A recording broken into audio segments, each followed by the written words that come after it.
আৰু আমি অসম কংগ্ৰেছে সিদ্ধান্ত লৈছো যিদিনাখন আমি দিছপুৰ দখল কৰিম আমি অসমৰ মানুহকো 500 টকাৰ চিলিণ্ডাৰ দিম এই কথা আমি সিদ্ধান্ত লৈছো আজি অৰুণোদয়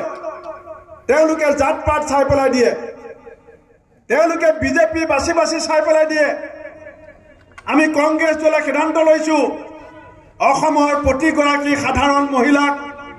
আমি প্ৰতি মাহৰ 9 তাৰিখে আমি 9 লক্ষ্মী নামেৰে আমি 2500 টকাকে দিম আমি দিম আৰু এই কথা মই কেৱল অসমত কোৱা নাই এই কথা ৰাহুল গান্ধী ডাঙৰীয়াই কৰ্ণাটকত কৈছিল এই কথা ৰাহুল গান্ধী ডাঙৰীয়াই তেলেংগানাত কৈছিল আমি সেই কাম কৰি দেখুৱাইছো অলপ দেৰি আগতে ৰাজবংশী ডাঙৰীয়াই ক'লে যে কৰ্মচাৰীসকলে এইবাৰ বিজেপিক ভোট নিদিয়ে অসমৰ কৰ্মচাৰীৰ বিবেক আছে অসমৰ কৰ্মচাৰীৰ বেদনা আছে আমি কংগ্ৰেছ য'ত য'ত শাসনত আহিছো আমি কৰ্মচাৰীক ওল্ড পেঞ্চন পলিচি দিছো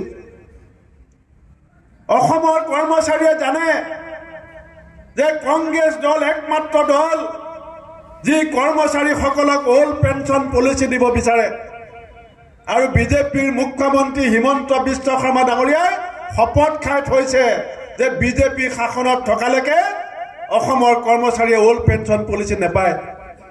অসমৰ 5 লাখ কৰ্মচাৰী আহি থকা সময়ত সিদ্ধান্ত ল'ব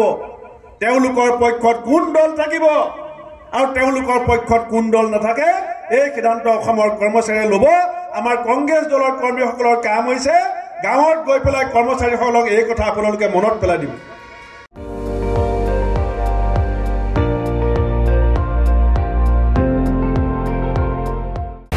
আপুনি চাই আছে ND24